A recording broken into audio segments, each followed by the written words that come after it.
tell them we up next, you can't stop that. This your favorite podcast. Every show is lit, baby. You know what we finna do. Slick gon' talk that slick talk, he gon' get political. Okay. Do not switch topics, niggas is toxic. Poppy shots don't always saying something wrong, but if you don't like it, what we saying, nigga, oh well. We try to tell you, baby, this might not go well. This might not go. Hey, that's it. One take. We're not even doing it again. Keep that. That's the one. Welcome back, ladies and gentlemen, to another episode of This Might Not Go Well.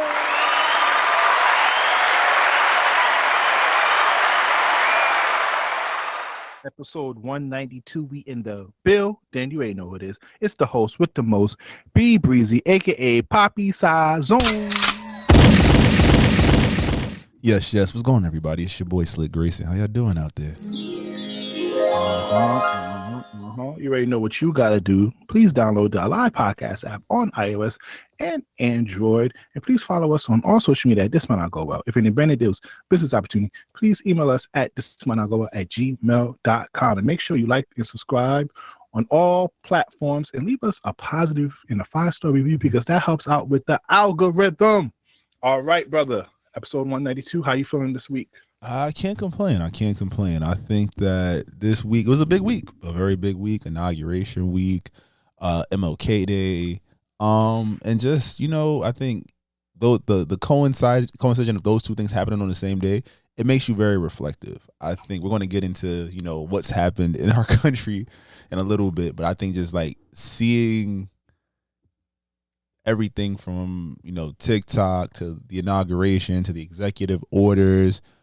And, just I remember feeling like I was in this same space 8 years ago, but a lot younger, a lot more naive, a lot more, I guess, erratic and not understanding how things worked.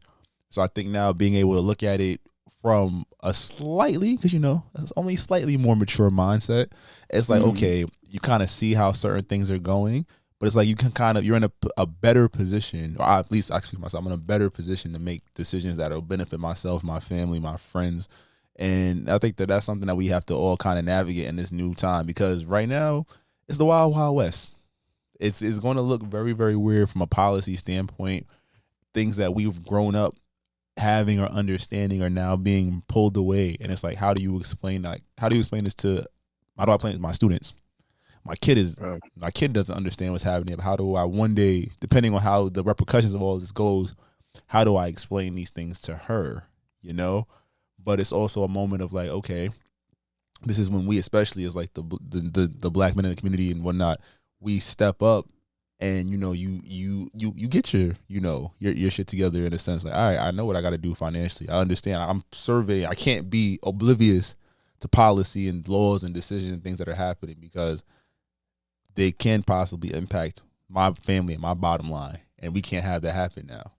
So definitely reflective, definitely a little bit more aware, and I think just trying to be more responsible. That's the word I'll use. Trying to be more responsible in the use of my time, efforts, and my voice. So yes, that's where I'm at right now. How you feeling? Oh man, I'm feeling good, man. Just getting ready for the B-Day trip. You feel me? A lot of year, blessed to be here. The vibes. Overall, just it's one of those things where the year don't really start in January for me, because usually in January I'm over here contemplating about my birthday and picking out what I need to do and what I want to do. So I don't really focus on none of my actual goals too much. So after my birthday, that's when the year will start for me. And that's when I will start locking down a bit more. But yeah, but also a lot of news, Slick. I got a male therapist, Slick. Side note, he's white. I was gonna make a rap lyric, but you had to pause it. I was gonna make, you remember that rapper? I want to disrespect her, but you remember the girl, I got a white boy in my roster, eat shrimp and lobster. I was going to make that reference, but I realized that was a pause. Yeah. In this new regime, I can say anything pause worthy to you, and you can't do nothing about it. So relax. Relax. Please relax. But yeah, he's white. He's dope. I just had my third session with him on Monday. he's great because I think you know what was missing with, and this, no shout out my female therapist and no shout out at women. Damn, I have to switch that shit up. I don't. You guys say female therapists and then women.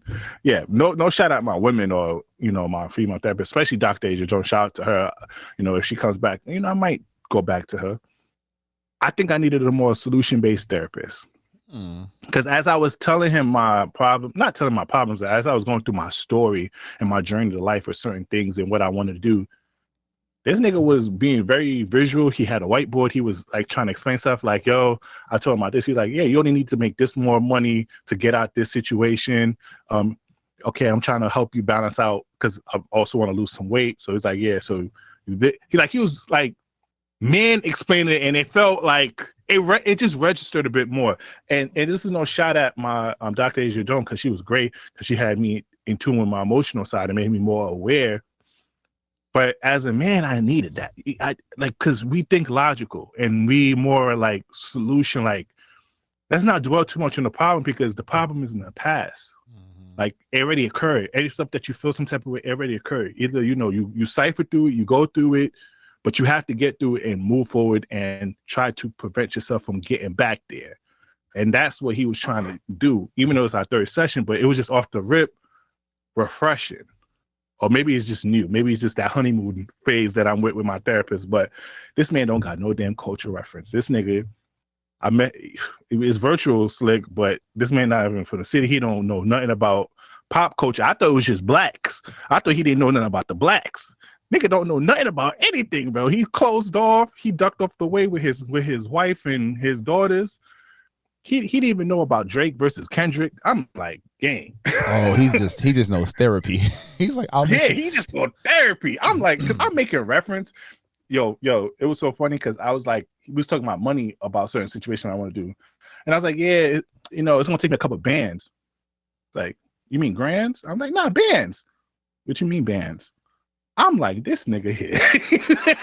You don't know what a couple of bands mean, gang? Well, respectfully, I think that's positive because, I mean, like, you're kind of, all of those are cultural references, but it's also like there's cultural weight behind all of that too, in the way that we think. So I think being able to have somebody that's not familiar with that allows you to probably get to the root of what you need. He can give you solutions because he's like, I'm not thinking about, whatever you've experienced in your environment, which, at this age, you've been dealing with the environmental factors and how they impacted you and your outlook on life. Now it's just like, all right, I could give you these initial solutions and then you could work, or once you have built the skills and the stamina to work with it in a general sense, then you can apply the environmental stuff. So that might work out for you. I'm happy for you. But I did bad though, because I did bad, but he kind of got nervous telling me about what he was interested in, because I was gonna make fun of him. Because I was like, yeah, I listen to music, go to sleep sometimes. He's like, yeah, same here, but I don't want to tell you what music I listen to because you're gonna laugh at me. I was like, what music? Nigga, I listen to ASMR type shit sometimes. I'm like, nah, I listen to Bob Ross paintings. I was like, yeah, nigga, you a different nigga. I was like, yeah. But shout out to him though. I'll fuck with him. Yeah, but that's it for me though. Also, like you said before, happy MLK Day. Shout out to Sexy Red. I think everybody need to take a page out of Sexy Red Twitter. So she posted an AI generated photo of her and Dr. Martin Luther King on Twitter. Bernice King was like, yo, please delete. Y'all niggas over here because for years now, Slick, niggas been wilding with MLK Day. Niggas been having MLK Day weekend party, putting grills on this nigga. I know this nigga didn't have a dream for you niggas to do that shit to him. Bernice King, his daughter, I forgot his daughter or granddaughter, one of those. Daughter. Basically was like, yo, please delete, disrespectful. Instead of Sexy Red being a YN that she typically is, she was very respectful. She said, like, hey, I didn't create this. This was AI generated, but this will be deleted. And that wholesome interaction between two different generations, there's some hope in the world. It's like there's some hope in the world. So happy MLK Day, though. I can accept that. Definitely happy MLK Day and all that he stood for. So definitely. All right, Slick.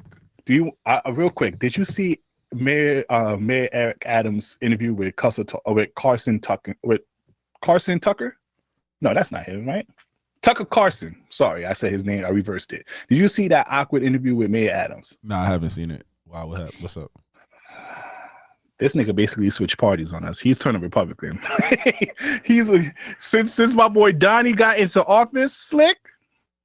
He slammed. He basically criticized Joe Biden over migrant talks.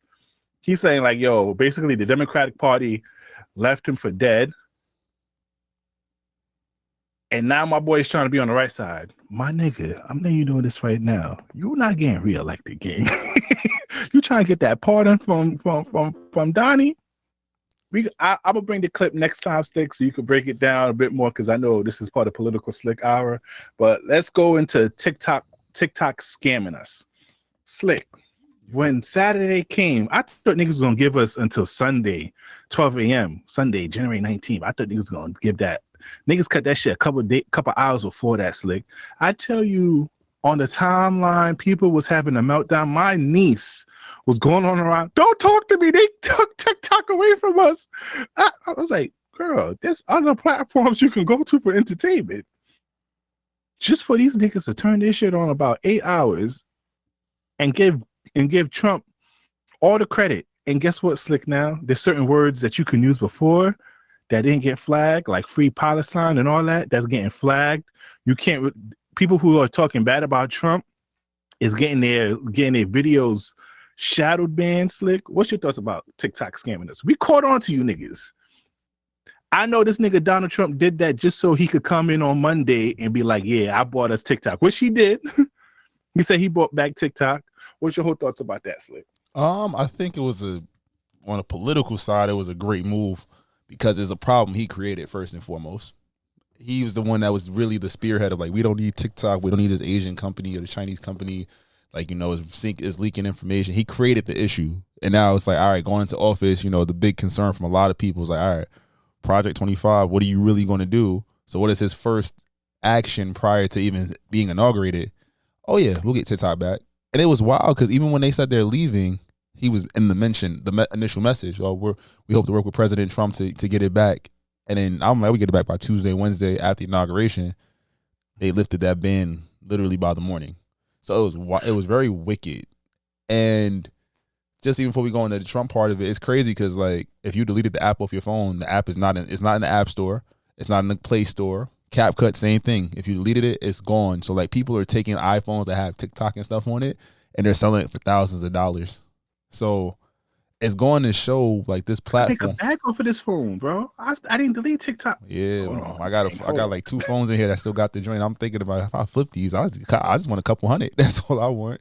Thanks. But it is funny though because now it's like it feels like the app's integrity has definitely been lost because now there are topics that you can no longer search, and I think TikTok, like X/Twitter before Elon purchased it, right? They've gone through these phases where now the government is controlling our media intake and, you know, what information we can find. Because, again, that was the beauty of TikTok, Twitter, pre-Elon was, hey, I could go here and I'm getting news that's unbiased, right? Now you might find a quote or something, but you're going to get a lot of rubbish in between trying to, you know, find these things out. So that's one of the things that's just disheartening about it. I guess it does kind of lead into the next topic about the inauguration and President Trump. Because, again, I was in the classroom.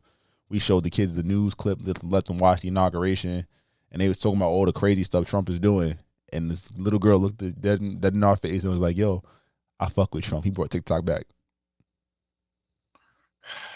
Legit. So it's one of those things where it's like you don't like the power of media and stuff like that. You're giving people an inch, but you're taking miles. And we'll get to that right now, I guess. Yeah, so Trump inauguration speech came with a lot of executive order, Slick.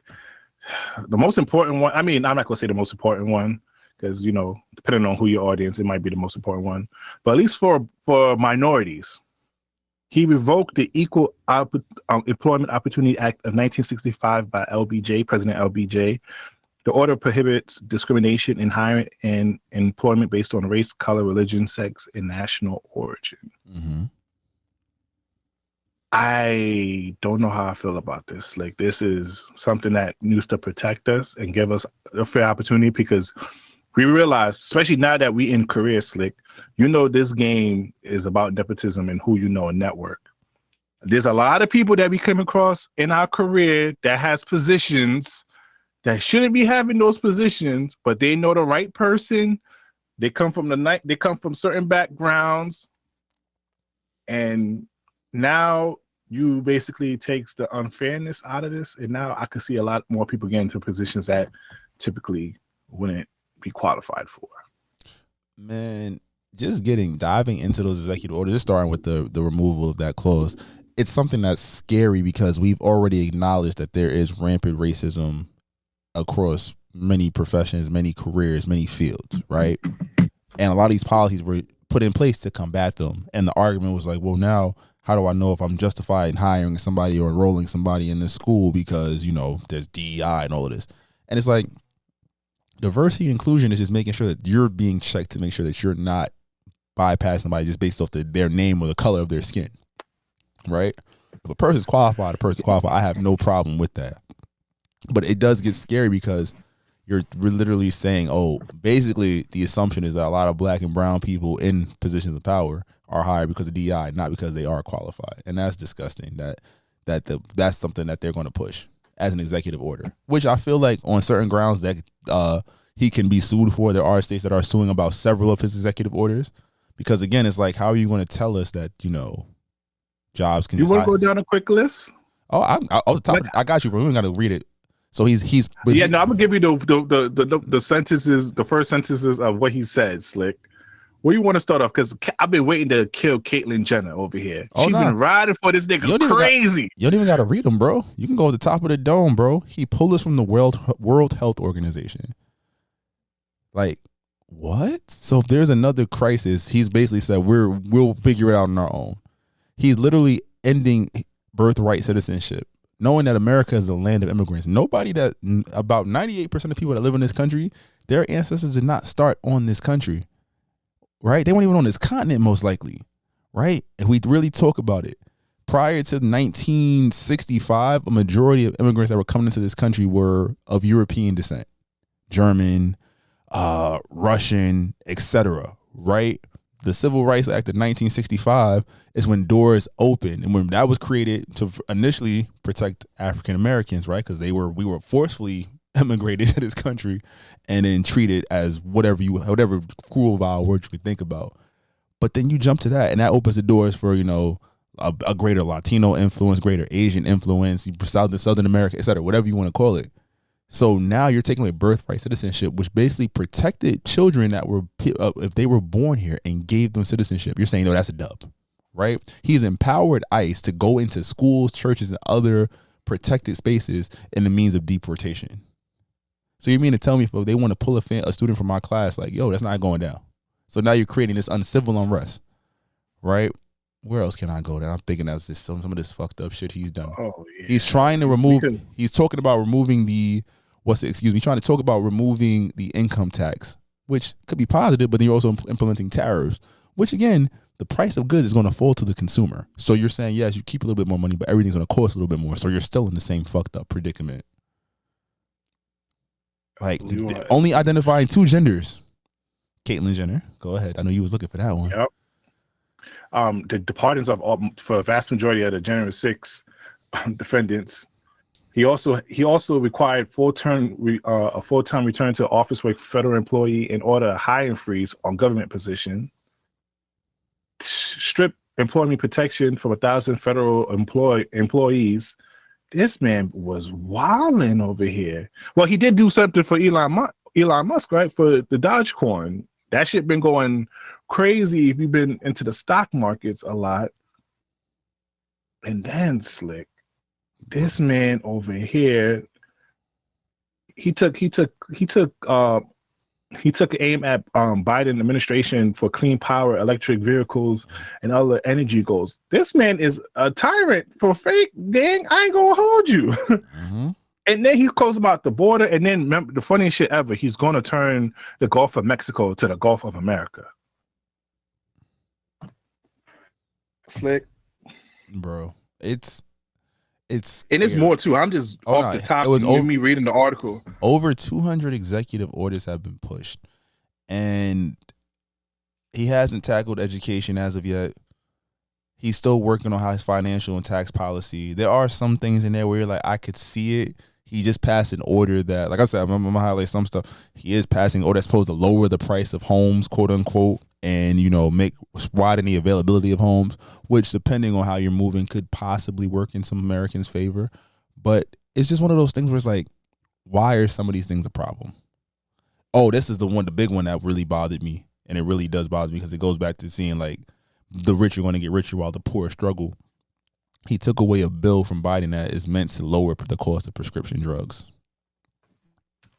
So, especially coming off COVID, it's RSV right now, all these different ailments and illnesses, the flu, you're going to say if people need medicine, like the doctors can charge, the pharmacies can charge whatever they want. So it's definitely a scary time.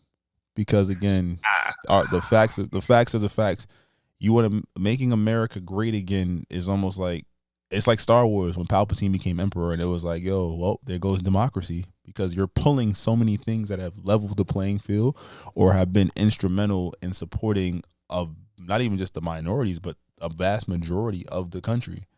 And it's like, this is what people signed up for. We were scared of a woman president, and I get it. We weren't the biggest Kamala Harris fans here. But we understood what still voted. Yes, we still voted for her. Just we make that understood what came with this, and again, giving Trump a fair shot and hoping that he's going to implement policies that will support people. But it's looking scary. It's based off the executive orders. And somebody else tweeted something earlier that stood out to me. He said the problem with the Democratic Party is that they always try to play by the rules. Trump came in here and said, "I'm pushing everything I want with executive orders on my first day. So you're gonna have to spend all your time trying to fight me while I'm trying to do all this other stuff." And that's the truth. It's like, sometimes you got to get dirty. And it's like, we're guaranteed a new name, a new voice in 4 years. But who's going to step up and be willing to go in there and get as dirty as the Republicans have on this move? Yeah, because Biden, one of the biggest criticism I have for Biden was he kept playing the old political game, not understanding we're in a new climate. We're in a new climate. You keep trying to hide the mess. You try to be like the Gilded Age. You try to hide a pile of shit with gold.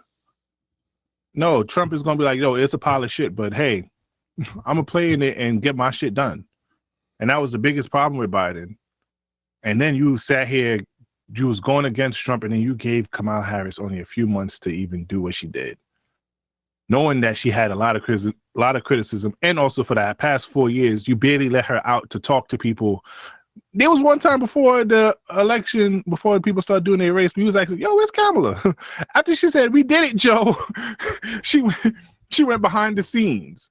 So, Slick, this is breaking my heart, Slick. And this is why I'm seeing a lot of people tweet like, yo, if you really did vote for Trump, I can't really be friends with you. And I understand why people are taking that stance now, too. I think people was kind of being lenient because, like you said, people were scared of a female black president. All right, you want to vote for Trump, that shit. But it's like now people are like, yo, if you vote for Trump, especially if you're a minority and stuff like that, I'm looking at you a slight different way. Because I saw on the border, because he's going hard on the Mexican border. I saw a woman crying because just before she had her interview scheduled, him getting into office shut that shit down. So before she even got to do her interview that day, she no longer had the opportunity to enter. And she was breaking down. And that's just like, yo, we're gonna be in a whirlwind. So Biden just spent 4 years trying to undo what Trump did in his first 4 years, just so Trump can come in and do some more shit. So now the next president is gonna have to come in and undo all his shit again. When are we gonna start having some progress and benefits for us? Like in the next 12 years, after like two or three more terms, Never. Where we have to undo and redo some shit? Nope, I never. Yeah. Go ahead. I just want to jump in. They're selling iPhones with TikTok for like 40,000 on eBay. 40,000. I've just seen a Pixel 6 for Niggas can't wait 75 days. That's when he extended the ban. I just found a Pixel 6 with TikTok for a stack. Oh, it's up. I'm about to list mine now. Hold on. I got wait. Which Pixel I have? I have a Pixel. This is the Pixel 8. I got a Pixel 6 Pro, still in great condition. How much that shit going for over here, bro? I'll sell that for a heartbeat. But let's talk about Dave Chappelle. He was on SNL this past weekend. Dave Chappelle is one of the greats, man. And he brought back.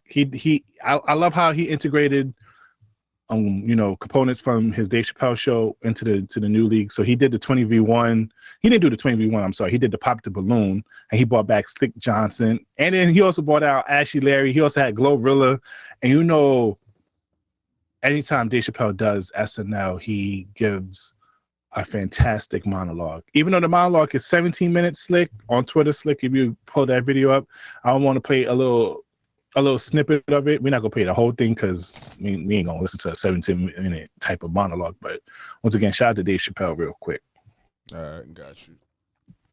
I've never seen a white male billionaire screaming at the top of his lungs, this whole system is rigged. And the moderator said, well, Mr. Trump, if in fact the system is rigged, what would be your evidence? Remember what he said, bro? He said, I absolutely used it, and so did Warren Buffett, and so did George Soros, and so did many of the other people that Hillary is getting money from. no one ever heard someone say something that true. And then Hillary Clinton tried to punch him in the taxes. She said, this man doesn't pay his taxes. He shot right back. See, I understand the tax code better than anybody that's ever run for president, and it's extremely complex. And then he said, She complains that Donald Trump took advantage of the tax code. Well, why didn't she change it? Why didn't you change it when you were senator? That nigga was getting. He said, "Why did you change that shit, stupid?"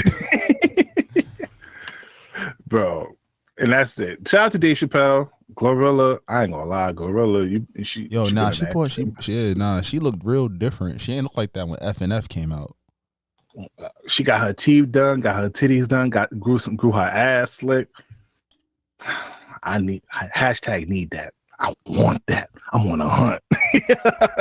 But just real quick before you get off of Donald Trump, what's your thoughts about artists performing for Trump?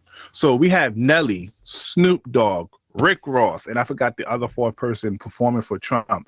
After this video of Nelly and Snoop Dogg condemning Trump before, Slick. It's not about race anymore. It's about finances. Class and wealth is the great divide.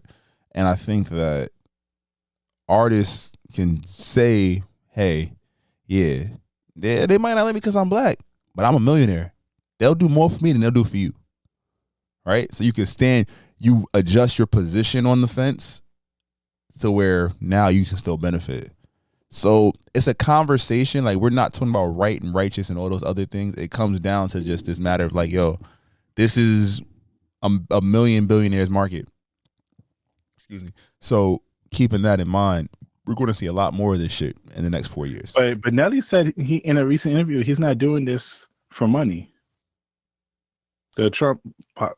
Oh, and also Soulja Boy was part of that for. Never mind. White people don't want to crank. But is it so funny? Because it was like you try, and once again, that's why I don't celebrate celebrities, even though this is like a pot calling them black. Because I know, Drake. I fuck with Drake music. I didn't fuck with the whole culture against him, but I don't worship Drake in that level where if he says something about politics, I'm gonna run and support it. No, and this is why y'all not supposed to be worshiping these celebrities, because these celebrities will flip at a quicker of a dime over here. Because y'all was all against Trump. Now that y'all know that this is his last term, it is what it is. Y'all go support him now? Yeah. Come on now. Now, Slick, we keep trying to get away from this Megan Thee Stallion situation from 2020 with Tory Lanez, Slick. Did you get a chance to look at the video that was just released from the cops footage? Did you get a chance to look at it, Slick? I think I watched it without the audio on, but I did see the thing with the bottle fell out and you heard it crack or whatever. I saw that part. They're not letting this woman rest, Slick. So apparently in the video, a lot of people heard a bottle on the floor, and a lot of people, because before this video released, they all said like it was like cut glasses. It was like glass fragment possibly stuck in her foot and whatnot. And judging from this video, they're looking like, oh, this the rumor that they was been saying for the last couple of years, this might be it. I want everybody. So like, I need this done. Like the Drake and Kendrick beef, I need this done, wrapped up, and let's move past it.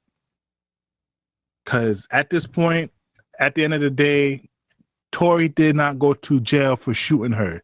Tory went to jail for having a firearm. Absolutely, but I think it's just it's easier discussion and discourse and distraction. Discussion, discourse, distraction. That's fire, right? Because legitimately, it's like we gonna just talk about it. We gonna look past the facts of the case, and again, as Black people, we run on emotion when these stories come out. What side were you on? Who you agree with? We don't care about who's right or wrong. We just care about what side we empathize with the most.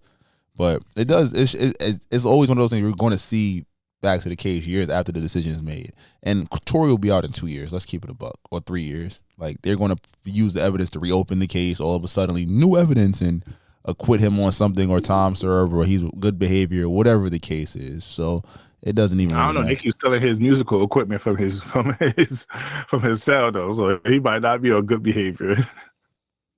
But Slick, Zendaya just recently the cover for Interview magazine. Slick, did you see that cover, Slick? I saw it right before we came on. Actually, she's a grown woman now. She's showing off them breast assistants. Slick, she's showing off the breast assistants. I'm like, Zendaya. She a grown woman. Undercover KC. She a grown woman, big dog. You showing thigh meat and titty meat out here, Zendaya? I fuck with it. You know what? Shout out to those girls with builds like this. I ain't gonna lie. Those girls built like that could take dicks. Like, I ain't gonna hold you. What is wrong with I know Tom Holland is. That's why he put a ring on it. I ain't gonna lie. Since he been with her, he's been smitten. He got himself a nice little dip of caramel. Yo, but I feel like a little disgusting, Slick, because what's that show that she was with Bella Thorne? Mm-hmm. Jump Up or some shit. You're asking the wrong person. I just knew people said Zendaya was supposed to be it. I saw her in Spider-Man. Oh, Shake It Up. I'm like, yo, I've been watching this girl since Shake It Up, and then when she did the Undercover Agent Casey, whatever that show was, to now, because I still didn't get past that tennis movie when she was kissing two boys at once over here. Zendaya's really grown out here. We've been watching this woman since she was a teenager. She grew up, and now she in her mid-20s, late 20s. I ain't gonna lie, Slick. This might be the cover art for this week's episode. We might get flagged. Shout out to you, Zendaya. Keep making that white man happy over here. Now, Slick, on to music news.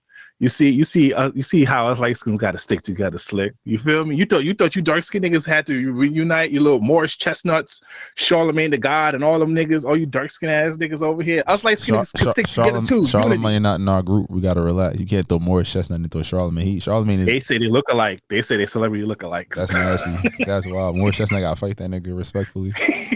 Now he said he got that one time. Some nigga came up to me in the parking lot and said, "Yeah, oh Charlemagne the God." He's like, "Nah." I was like, "Oh nah." Charlemagne been, I'm one of the biggest Charlemagne fans. He's been trying to get this shit recognized for the last 10 years, Slick, and it finally came to fruition. Shout out to him though. But us light skin niggas reunite, Slick. My boy Drizzy dropped that lawsuit against UMG. Your favorite artist, Slick, Chris Brezzy, dropped a $500 million lawsuit against Ample LLC and Warner Brothers, accusing them of defamation for producing a documentary, Chris Brown, A History of Violence. The lawsuit contains the documentary spelled false allegation of a heinous act, including sexual assault, which has been previously discredited in court. Slick, this is your man. This is your floor. Let's get to it. I think it was well done because, again, the media narrative against Chris Brown has always been he's a monster based off of a mistake he made when he's, 18, 19? And has he had some slip-ups after that event? Absolutely. We're not going to sit here and pretend he hasn't. But I did see on Max that documentary was there. I'm like, yo, what? Like, what are y'all pushing? Because, again, I think it's nasty where some of these companies can put these documentaries together with no input from the artist. Right, if you're using my name and likeness, like there's no way you're gonna put this out with that, like on for millions of people to see. So for him to go out there, and it's like you're bringing up things and cases from something that was proven to be false, where like I was acquitted on all of this, and trying to make money off of it. Yeah, nah, run me. You need that? Give me mine. So I respect it. And 500 milli, like yo, cool. And it is also he's been in the news for positive press recently. Gotten glowing reviews on the 1111 project. He has probably his top 5 song of his in residuals. Video drops tomorrow or when this episode about to come out, right? That's important. Like timing matters. Would he have gotten this off and not had the public scrutiny like he has in years past if he wasn't on this kind of positive momentous run? Probably not. But again, as media companies, you have a responsibility to not slander people because you can get hit. And most times people want to attack that company, but he's like, yo, I'm paying for everything I'm doing out of pocket. I'm leaving people on minding my business, right? And y'all still fucking with me? All right, run me my coin. And he might not get 500, but they're going to pay him something because that's the proof is in the pudding. Yeah. Now, Slick, not to, compare my boy to Drake and whatnot, but do the media keep the same energy with Chris Brown? Because if technically he's an R&B singer, but he does rap, and he's been known to have some hip hop ways. Do they keep the same energy? I think you're still going to get the segment of the audience that in media that's going to be like, oh, he hit Rihanna, he did this, that, and the third, and that's going to be their sticking point with this.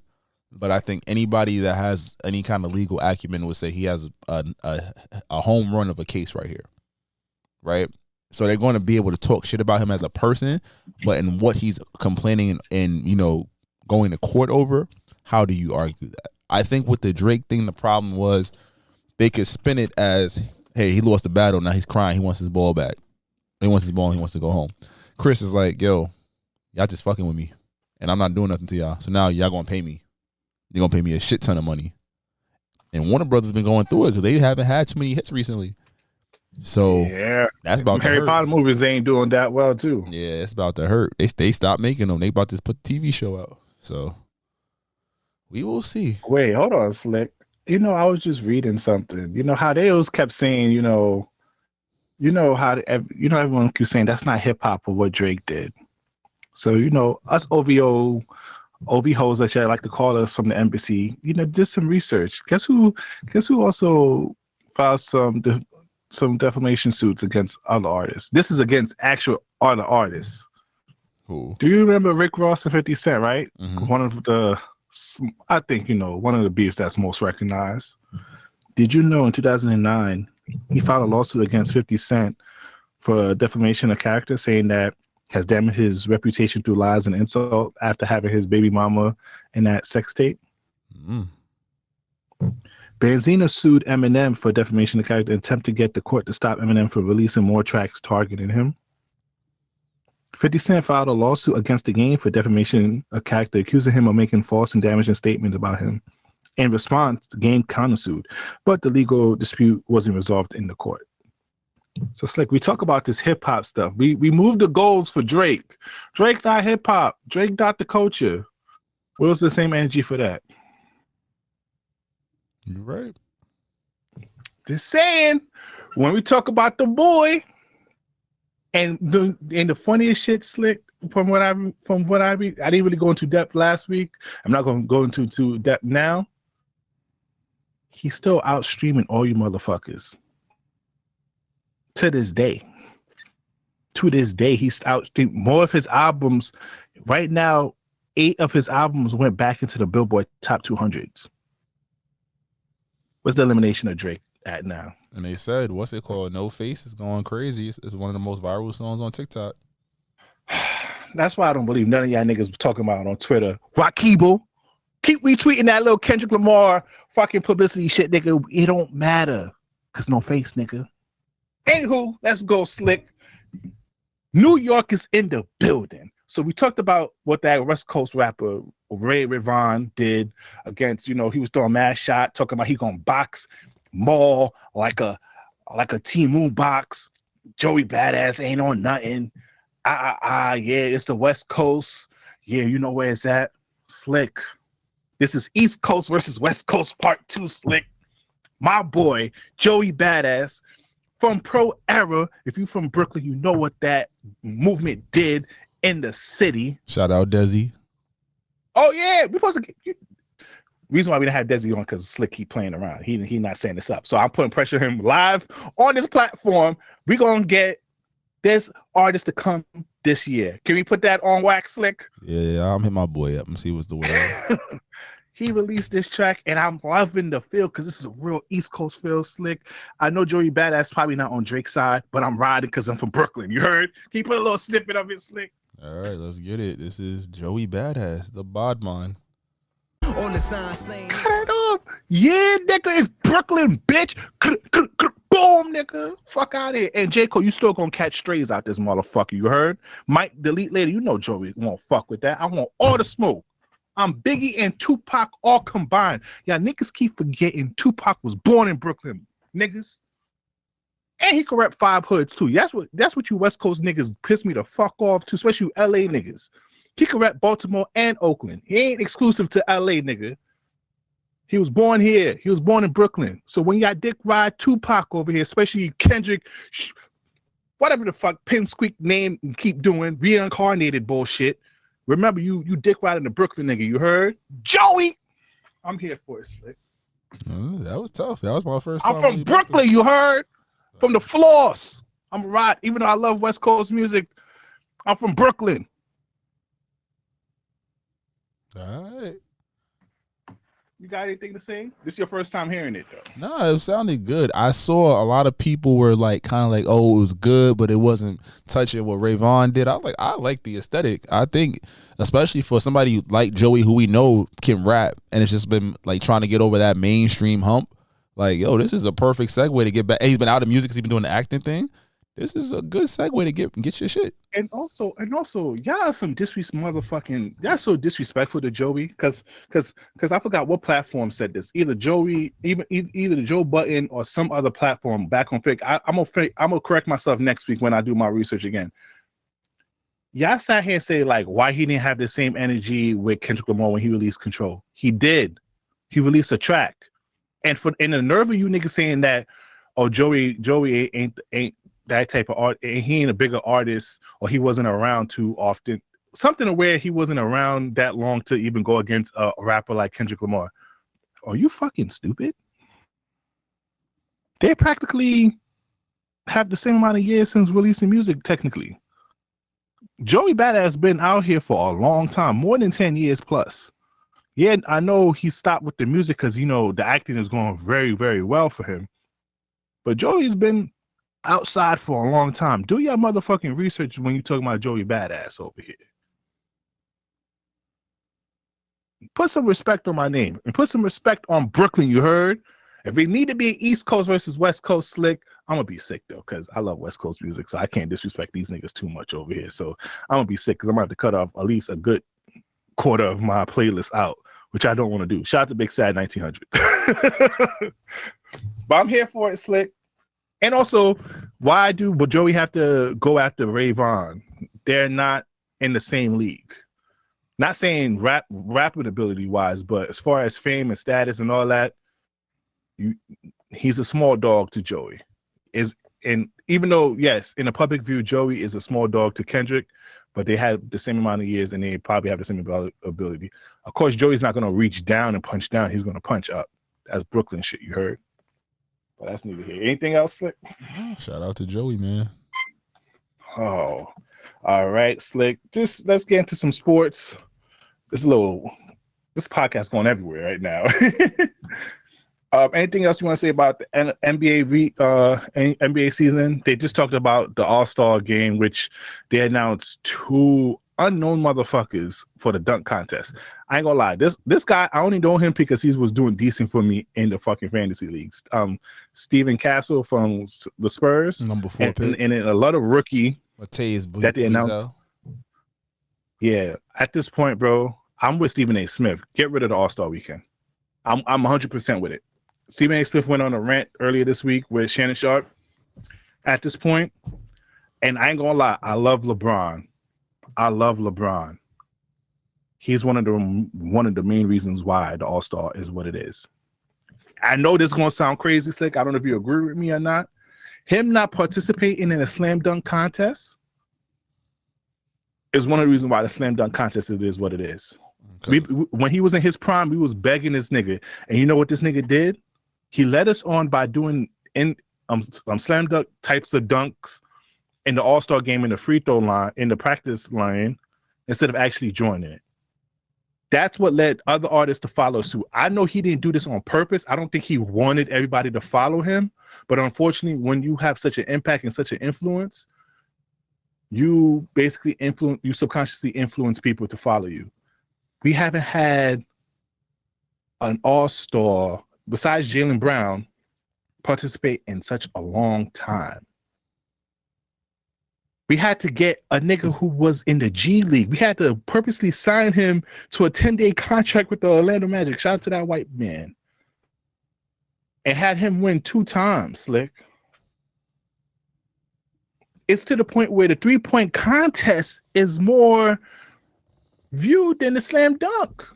Even the skill challenge, those shits was lower than the slam dunk. Nigga, slam dunk was the highlight, bro.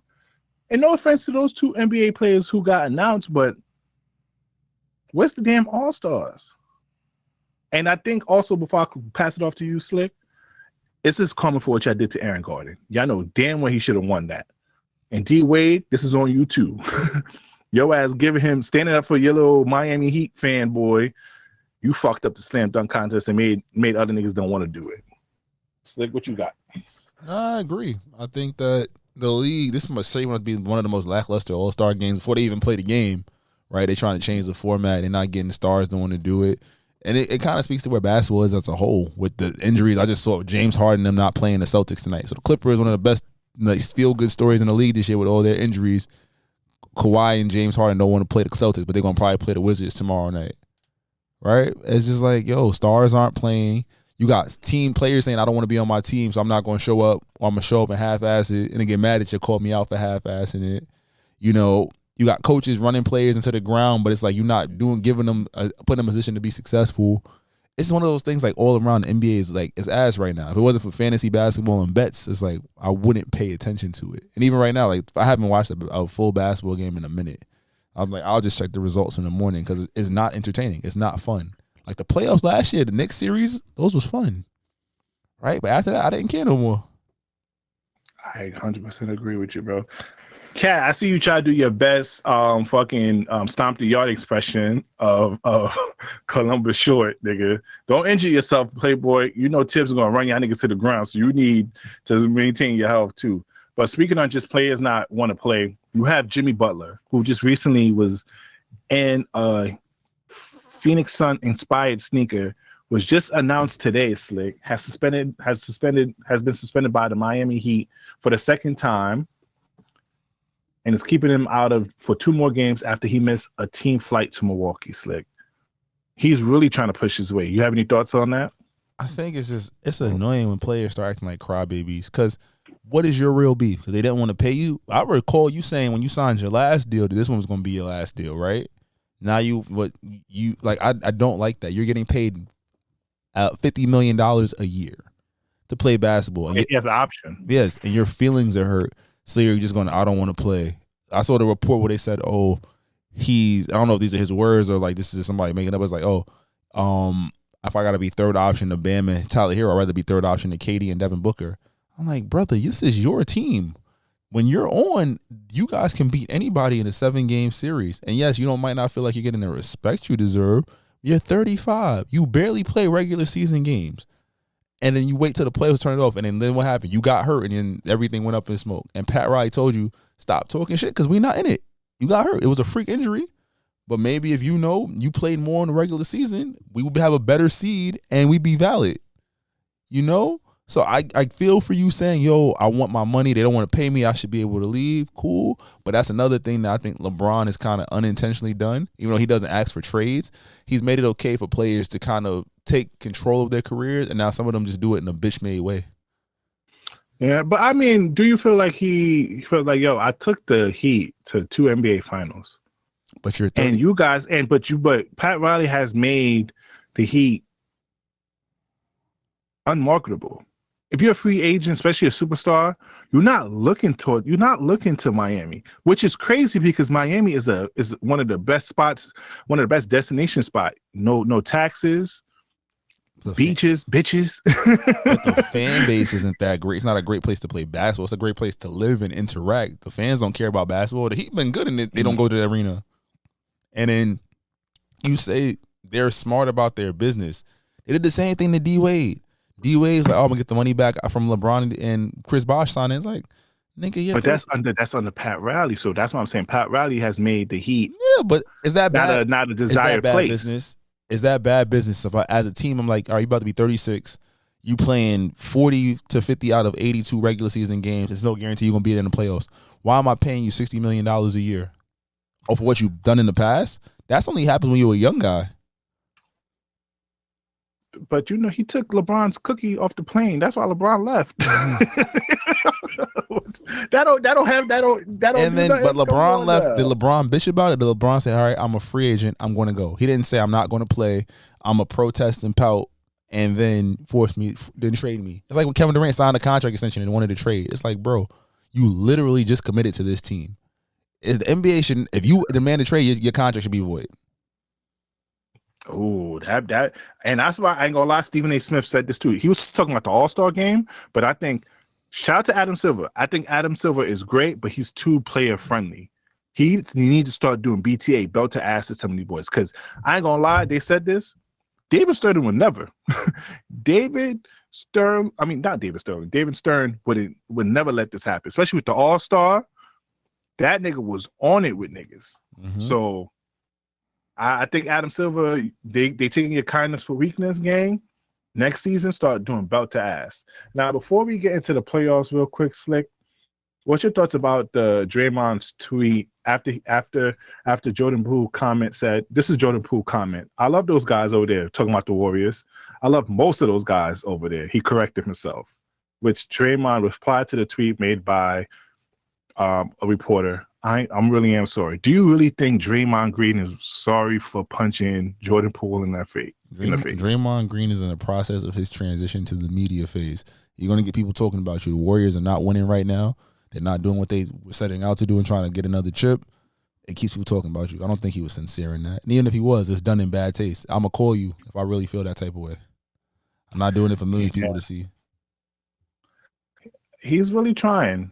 And I think, but I really think he is sorry, Slick, because I think at that moment he's not sorry. And I think maybe a couple months he wasn't that sorry because Jordan Poole did push him away, even though Jordan Poole was just getting him out of his face. But I think he finally realized, like, yo, I'm a vet. This was a young man. Yeah, he's talking shit because he just got his money and all that, but I'm viewed different. I'm viewed as part of the big three over here. I should carry myself a bit more. So I think as he did get older, he realized it was a mistake for doing that. Maybe he could have addressed it a different way. Maybe just shaking him up type shit. But as far as the punch, OD. But NFL playoffs, man. This NFL playoffs has been exciting. I ain't gonna lie. Baltimore, man. That broke my heart, Slick. Mark Andrews dropped the pass, bro.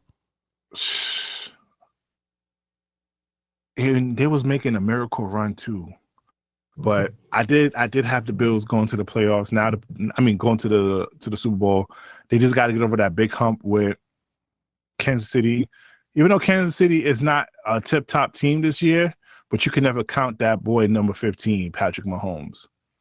You can never count that man out. So I can't even say too much. But the Washington Commanders, I ain't gonna lie, Daniels is a special man. He's having one of the best rookie year ever. What's your thoughts? I think he's a perfect combination of the modern quarterback. He's accurate, got the big arm. He's mobile. He could take off, and he doesn't even have crazy. He has a good running game, but he doesn't they're going to be able to build something around him. I want to see year 2 as he kind of fall back like C.J. Stroud did, where it's like because now teams are preparing for you, and they're more built to stop you, or is it like Patrick Mahomes where it's like, oh shit, I'm here. Like, y'all got to deal with me for the next 15 years. And it sucks because he's in the Giants division. So it's like, God damn, we should have traded up. Should have went and got him. Detroit Lions, y'all niggas. Detroit, y'all know y'all don't got nothing going on over there, bro.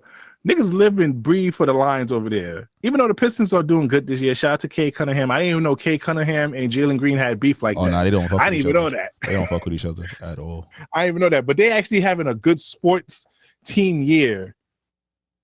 And motherfucker, y'all should have whooped them niggas' ass. Let's be honest, Slick. Them niggas should have put 45.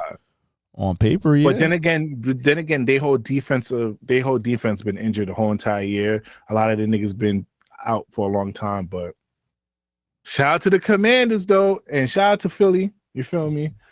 I'm only shouting out Philly because of Saquon. I want Saquon. I ain't gonna lie, Slick. I'm a little bit torn because I do want the Bills to win because that's New York, but I do want Saquon to win, not only because he could say a good fuck you to Giants, but also, Slick, if he doesn't win, Slick, that means he not only he didn't break the record, which he had a chance to, Slick, but you also sacrificed that chance to be in the history book to lose in the playoff and not win the Super Bowl.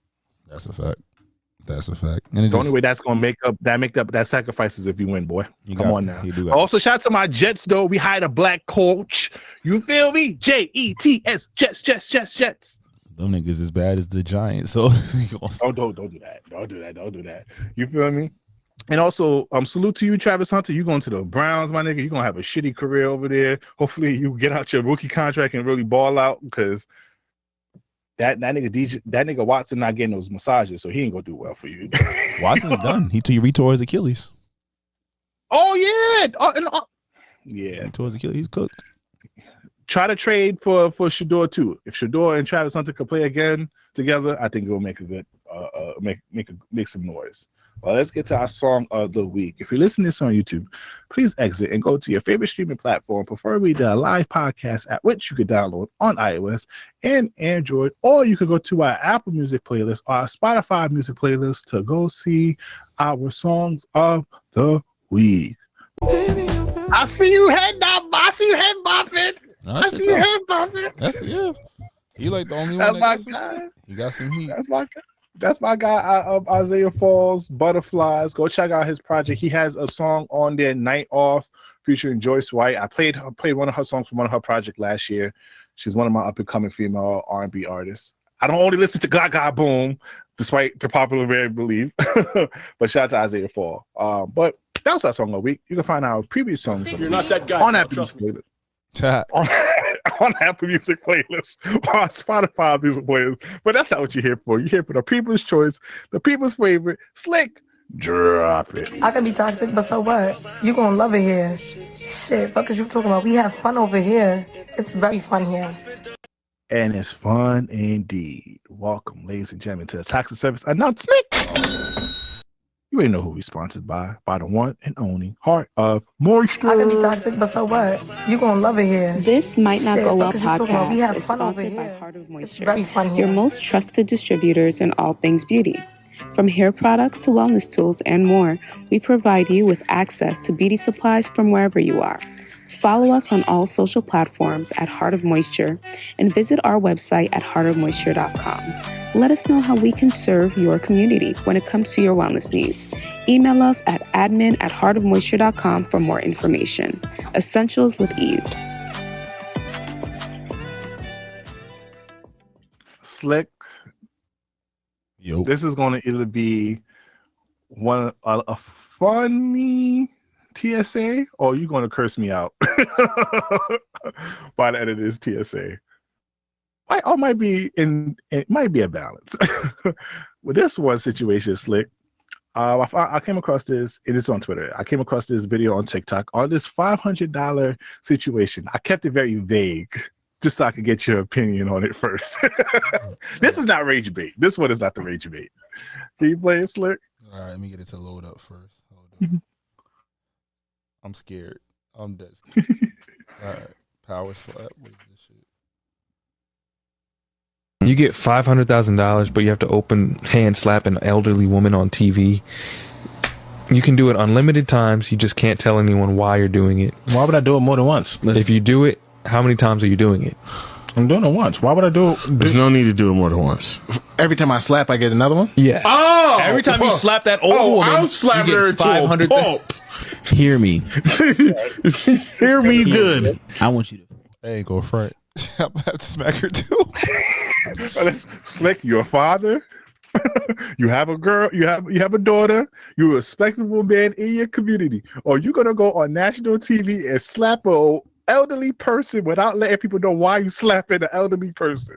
Yeah, absolutely. Absolutely. I don't know her. You gonna be the most hated nigga online, bro. But I'm gonna be up. Like, I'm writing. I'm gonna be up. I'm gonna be up.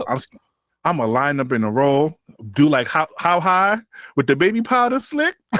I'm slapping going down the road. I'm slapping the shit out of her respectfully. I'm getting 10 mil off the first day, Slick. 10 mil. And then I'm hiring security because I already know niggas gonna be up with me. I'm leaving the country after I get my money tax free. I'm going to Dubai. That's where everybody else going when they do that. I just gonna slap I just got a power slap an old lady. I'm sorry, baby girl. 500,000. I need that. I need that respectfully, expeditiously. If Betty White was still alive, Betty, I'm sorry, you're one of my favorite elderly person in the world. RP to you, sweetheart. But I'm dog walking you. Respectfully. I love you, Betty White. RP. Now, Slick, I bring up the situation, this next video, give her back to the streets, Slick. You can load it up while I get ready. I brought this back because I came across this young people topic. I'm not going to bring the young people topic up because I don't think you know who these people are, like Jay Cinco or Brooklyn Queen or Brooklyn Frost. You don't know none of them people. So you don't know none of the situation that's been going on, Slick. But with the Jay Cinco and Brooklyn Queen situation, I'm not going to go too deep on it. Sometimes when you realize this girl is for the streets, you're not supposed to hit and continue hitting because that's when you fuck up. But Slick, just play this video real quick. And she say some whole shit, but she don't even know it's whole shit. But the whole shit she said was so bad that you know you can never come.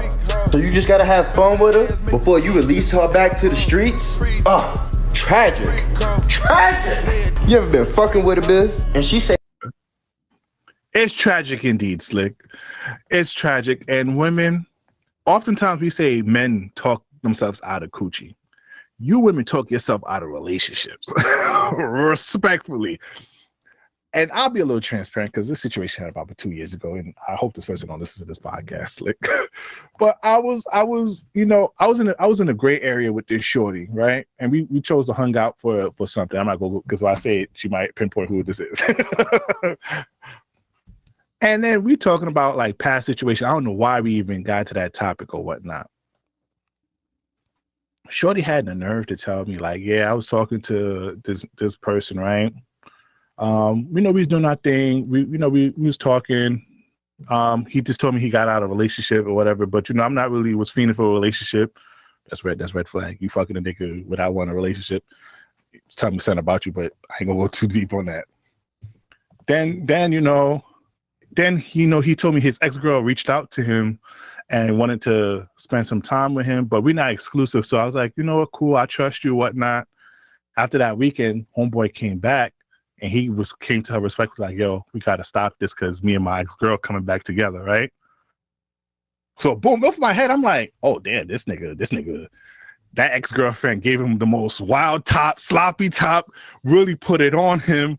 Probably, I ain't gonna lie, Slick, there's some stuff that girls take that make their mouth water when they give you sucking dick. I ain't gonna lie, I'm about to buy a year's supply of that, but that's neither here nor there. She must have done something to get that nigga back on time. So I'm like, cool. Oh, so I'm like, you wasn't talking to him, whatnot. So then a couple months later, Slick, fast forward, right? Nigga spin the block around. It was like, yeah, me and her broke up again and whatnot.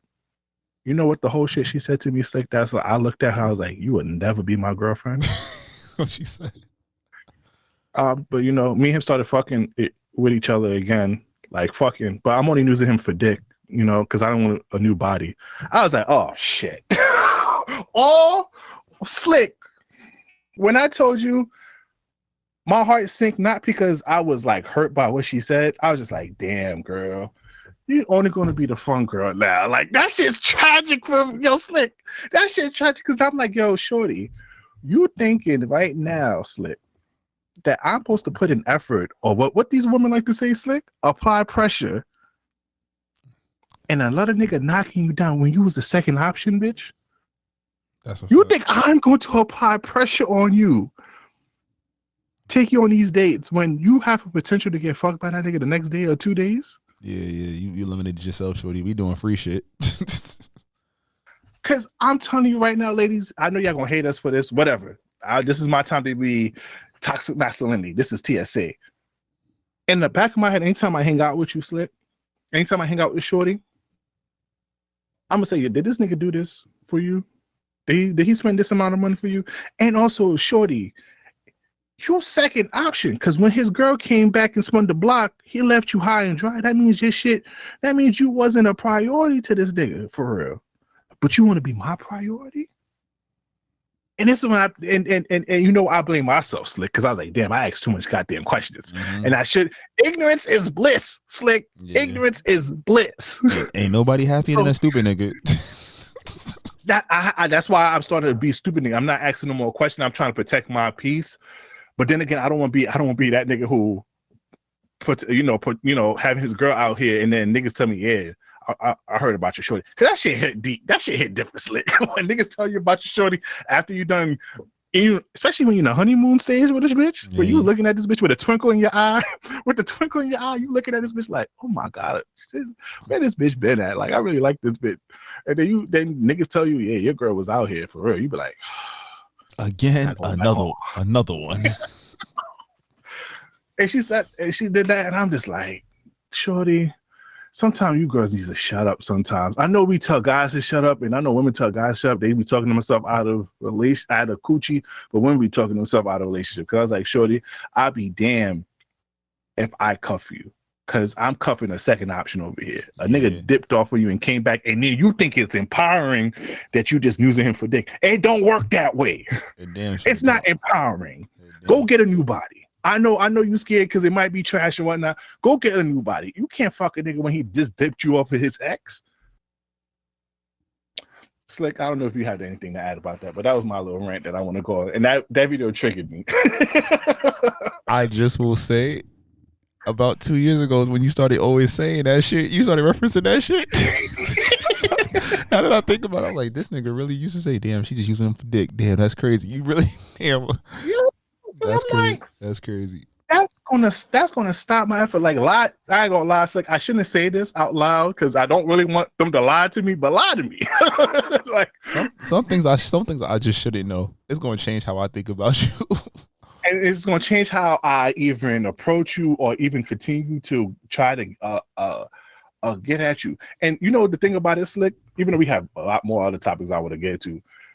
Because we have female friends when the girls be like, yo, he did so much in the beginning. He was trying to get at me so much with the flowers and all that. And then after a while, he just stopped putting pressure. He got to know you. He got to know you. He got to know you. And he realized, oh, you're not built for relationship vibes. You built for the fun vibes. It's going to be a short temporary thing. But I'm going to get on fellas real quick. Fellas, you're only allowed to hit 2 times if you're going to keep on the fun vibes. Any more of that, you at fault for how she reacts once you try to break it off or whatnot, or whatever situation goes down that list. You at fault. Now, Slick, this next one is twin activity, Slick. I just want you to play it real quick and just give me a reaction. From my meat twin on Twitter one time. I'm gonna do it one more time. So. Explain. I found a guy with meat that looked just like them.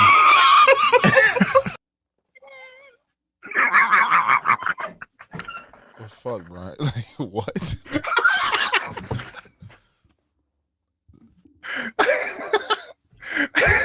Nah, he gotta finish telling this story. Wait.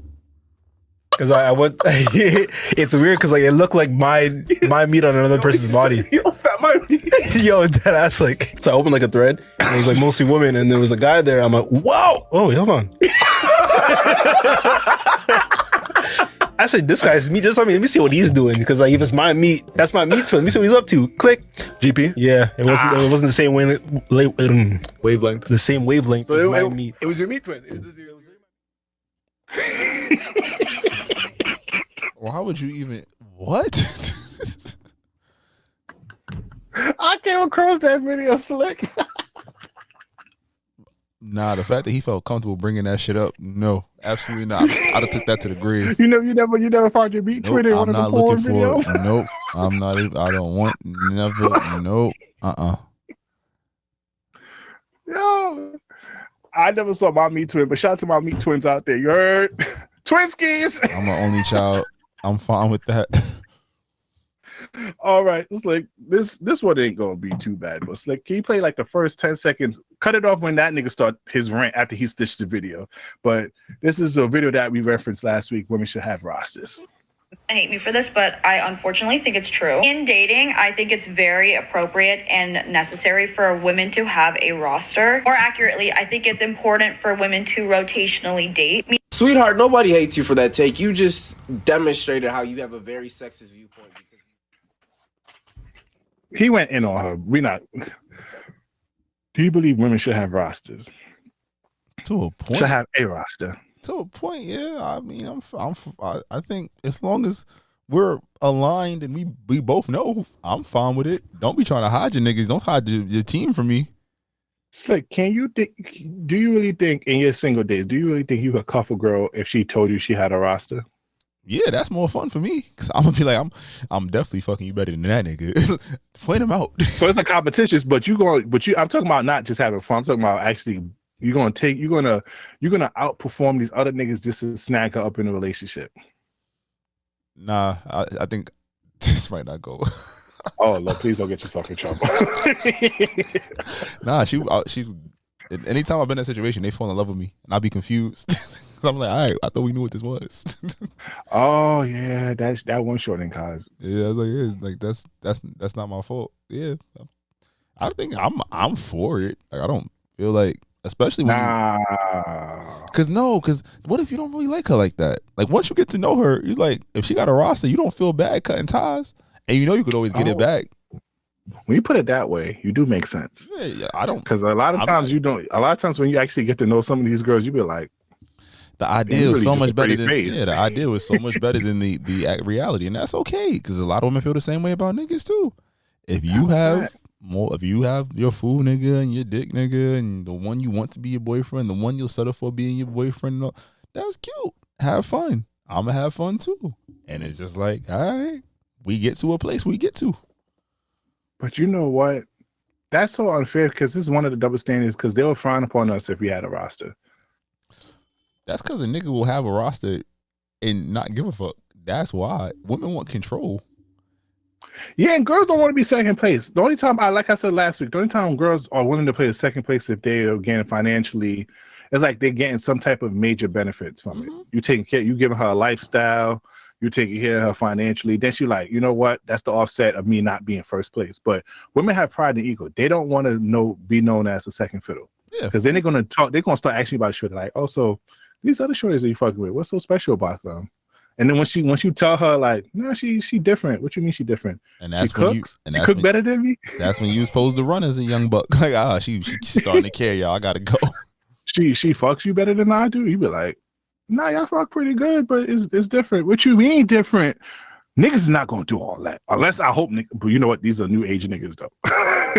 These are new age niggas. These niggas might ask, yo, is his dick bigger than mine? He be like, nigga, you setting yourself up for failure over here when you start asking questions like that. I'm about to say, stop asking questions you don't want the answer to.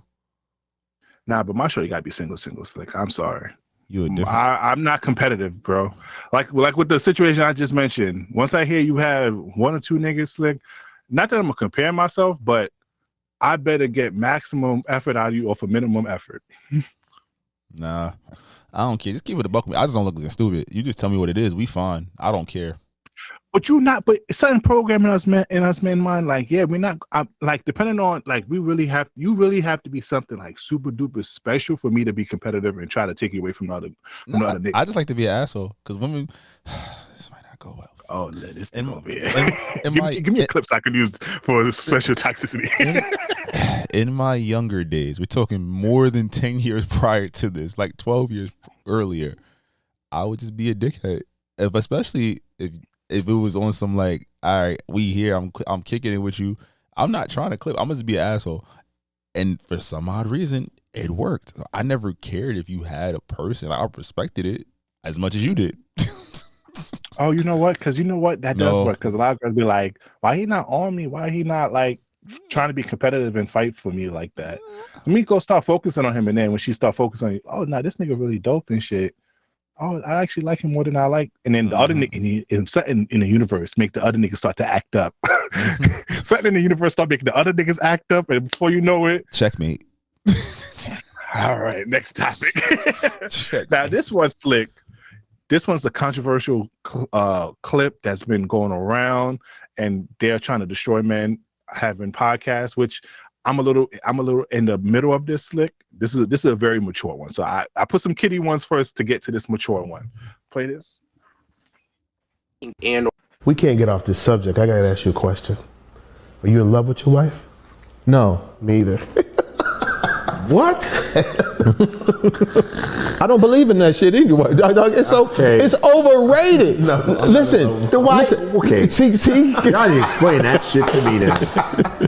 I had a feeling. No, I'm not in love with my wife. Why? I don't even know her. What are y'all doing? Why? This is our 8th. Hold on, we got married in 2016. This is year number 8. September 8th, we'll be married 8 years. No. No. Ruby D and Ozzie Davis, right? Yeah. 65 years married or something crazy, right? Yeah. So when he died, Will and Jada went over there. This is before all the Will and Jada. Yeah. They went over there for like some type of talk, counseling talk. She goes, Ruby, who's 80s, 90, goes, how long you known that boy? And Jada said, yeah, and Jada said, 20 years. And she goes, you don't know him, honey. Shit. Yeah. All my relationship with my wife is a relationship with myself. I'm just discovering parts of me, bro. We're lying to ourselves so fucking much to hold up this story or this ideal, the fantasy without, as opposed to just really fucking dealing with what's there and accepting it to the best of your ability. I understand this. Now, how do you get women to understand that? Right? Get them to bow out of the fantasy. You get them to, by you bowing out. And my wife thinks she's in love with me, probably. It's a buzzword. Yeah. It's a concept that's been propagated that we've adopted and creates an unrealistic expectation that we look for, and when it's not present, we feel something is wrong. Yeah, we've allowed that to condition ourselves to that concept. Yeah, this caused a huge problem in the TikTok and podcast community. Now, Slick, I'll let you go because, you are the closest thing to marriage than I am. I kind of get what he is saying. I think he loves his wife, but he's not in love with his wife. Now, I know how it is triggering for some women to hear that because they automatically think, like, what the fuck does that mean? What you mean you're not in love with me? You're supposed to be in love with me. You're not supposed to just love me. But I think he's saying, like, I love my wife for who she is. I don't completely know her like that yet. I don't completely know myself because we're still kind of like growing in a way. I just think he just said it in a whole, he has to, I think he, not to use this word, but it's like he man explained it when this type of topic, especially when you're on a podcast and there's women online, you can't man explain that. This is a type of conversation, Slick, that we have to have in barbershops without no camera, without no audio, that sticks within the male community, Slick, because it could get misinterpreted. And in the comment section, I give him credit too. He said his wife knows about this. The guy who said it, he said his wife, they had plenty of conversation with it and she's on board. So I just want to put that little disclaimer out for you. But Slick, since you being the closest thing to marriage than I am, Slick, what's your thoughts on this conversation? Damn, this was loaded. I feel like I should have had a glass of wine to hear that. I might bring it back for next week. Ask more fellas. I think the part that resonated with me the most, and I think that I can agree with, not the statement of not being in love with his wife, but the idea, I don't like, want you getting killed, man. You my podcast. Yeah, I don't want to. I think is, in all seriousness, is the idea like you're growing and learning yourself, and regardless of where you started with your partner, whether it's childhood love, whether you met in college, post-divorce, post-whatever, right? You are constantly evolving. And with that, there are things that you love and appreciate in one era that you might not in another. And I think as you grow to understand yourself in those respective eras, there are times when you do love something more than you did it, or less than you did at another era. You feel me? So I understand that. I can agree with that. I think to say you don't love your wife is a little bit left, but then again, people get married for different reasons also. I think when he's talking about the fantasy and fallacy of marriage is that it has to be this honeymoon. I'm so in love with you. You are the end all be all of my dreams. And it can be, but that's not the only reason people get married, right? There are many reasons why people get married. We don't got to dive into those right now. Mm-hmm. But in that space, it's like, yo, I love the way you make me feel, or I love the way you provide, or I love the way, like, again, multiple layers to it. And I think the idea, the concept of having to be in love to be married is, and again, we're the only people that have these conversations in our what's it called, in our community. But the concept of having to be in love to get married is not necessarily a requirement, if that makes sense, right? So it is weird. Go ahead. I feel like for us men, we think of marriage and we think of just our duties. We think of more of the responsibilities or our duties than actual fallacies, like you said about love. Not saying that us men can't think about the fantasies of love and have our own interpretation of fantasy of love, but I think after a while, like you said, we kind of adhere to the duties and responsibility. And when us men adhere to a duty and responsibility, it's not as pretty as girls try to make it seems. Mm-hmm. We like to deal with the logic of it. So yeah, I'm not in love with you, but I'm with you. So within that scope, I'm going to not only protect you, but I'm going to provide for you the best way I can. I'm going to try to be there, do fulfill my duty as a husband because I took that oath. And obviously when you put it in that term, it comes across heartless and all that, but not understanding that this might be his love. Mm-hmm. I think this is a tough one because a lot of girls got triggered. A lot of women's like, make sure this love don't find me. Make sure I don't be in a marriage like that. And if you are in love with your wife after 10, 12 years and you magically in love, bro, more power to you. Yeah, absolutely. There's nothing wrong with being in love. I think it's just you're taught, and I think this I don't know if this is going to go over well. You're taught what marriage is supposed to be from TV, movies, what you see. And I think even we had a conversation offline about being able to understand who people are as you get older, right? Versus like the fantasy of them, the superhero version of them. And I think when you're able to accept that, you're able to manage like, hey, yeah, I love you. Like, I'm here with you. Like, this is the basis of our marriage, our strength, and what we're doing to support one another and be together and whatnot. And it isn't always, I'm so madly in love with you that love transcends all. It's like, yo, we make this motherfucker rock and roll. And I love that about you. And you know what? Who's the doctor, therapist that was not beefing, but had that discussion with Cam Newton? I know. Bryant, Dr. Bryant? Yeah. I don't know her first name. Sorry. Dr. Bryant. I never played this video, which I was going to play this video for a couple episodes ago. She told me often when she had female clients, she often had to eliminate the fantasy of a husband in their minds first and accept the husband that they have in their face. Mm-hmm. Oftentimes she said and when she had female clients discuss their problems in marriage, of course you have a problem with him because he's not living up to your fantasy of what you think a husband is. You're not accepting the man right in front of your mirror. And I think this is what this guy is possibly alluding to. Like, I accept my wife and love my wife for this, but I'm not in love with her with the fantasy of marriage. I love her, but also there's a duty, there's a job, there's effort within the marriage that I'm going to adhere to and I'm going to do. Because there's some stuff that obviously there's a lot of stuff in marriage that guys don't do or just do just so they can keep it. And I think that's sort of a way too, but I think it's more so not fantasizing or romanticizing marriage. But as long as you adhere to duty and you love your wife and you care for her and do X, Y, Z, that could be a form of love. But I want to hear people's opinion on this. I might bring this back up and have a female perspective and it'll have a lot of male perspective. But Slick, let's get to our choose one. Slick. Shout out to All Deaf. I like this one, Slick. This one is nice. Eat delicious looking food. Eat delicious looking unknown food, or eat your favorite food but is poorly cooked. Choose one. First of all, what's your favorite food?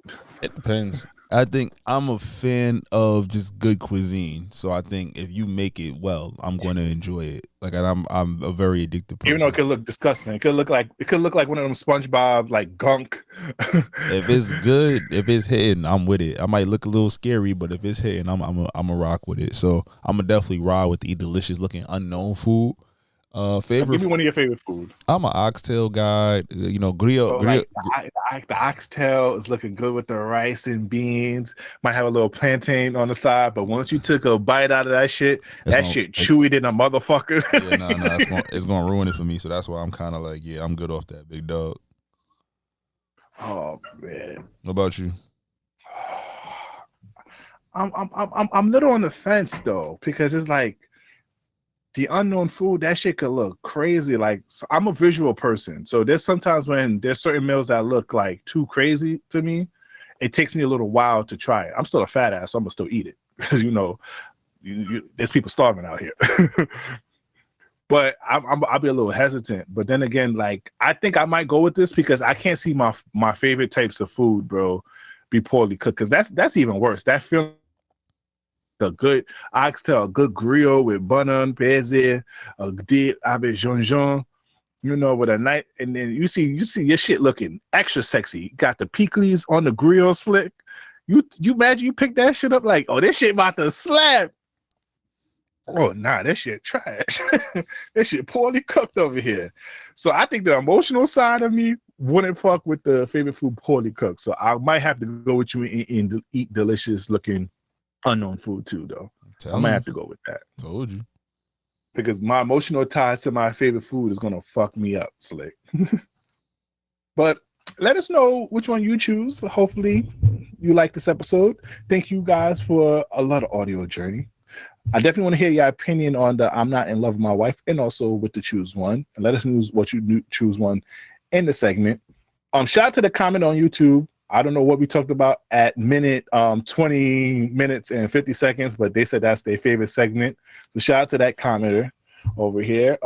So subscribe to YouTube though. But yeah, download the Live Podcast app on iOS and Android. Make sure you follow us on all social media at Thismightnotgowell. If you need brand new business opportunity, email us at thismightnotgowell@gmail.com. I'm the host with the most, the voice of outside, B Breezy, aka Poppy Size Zone. It's your boy Slick. Y'all be great, and we'll see y'all next week. We out of here. Take out. Try to tell them we up next, you can't stop that. This your favorite podcast. Every show is lit, baby. You know what we finna do. Slick gon' talk that slick talk, he gon' get political. Okay. Do not switch topics, niggas is toxic. Poppy shots don't always saying something wrong, but if you don't like it, what we saying, nigga, oh well. We try to tell you, baby, this might not go well. This might not go. Hey, that's it. One take. We're not even doing it again. Keep that. That's the one.